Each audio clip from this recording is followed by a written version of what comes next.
L'aigle, la clé et la devise Post Tenebras Lux.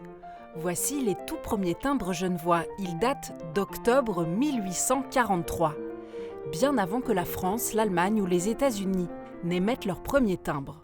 C'est véritablement grâce à Alphonse de Candolle, député au Grand Conseil, qui a mis tout ça en place, que Genève était un des premiers territoires ou pays qui a adopté l'usage du timbre-poste.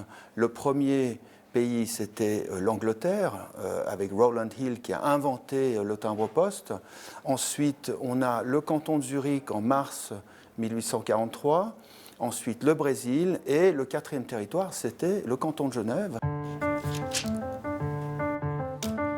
Spécificité de ce timbre genevois, il était double. Un seul timbre servait à envoyer un courrier dans la même commune, 2 pour le reste du canton. Mais le système n'a pas connu un franc succès, surtout que les Genevois n'étaient pas encore habitués à payer l'envoi de courrier. À l'époque, les gens avaient l'habitude d'envoyer des lettres et que le destinataire payait le port. Ici, c'est donc la personne qui envoie la lettre qui doit payer le port. Ce n'était pas dans les habitudes des Genevois, donc relativement peu de lettres ont été affranchies à l'époque de cette manière-là.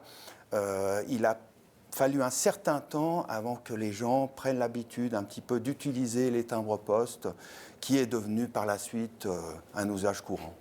L'existence de ce timbre genevois était courte, puisqu'en 1849 naît la Poste fédérale et en 1850, un timbre valable partout en Suisse est introduit. Le fameux timbre à l'aigle et à la clé fait donc partie de ces petites raretés recherchées par les philatélistes. Estimation autour de 20 à 30 000 francs. Les enchères ont lieu mercredi à l'hôtel Warwick.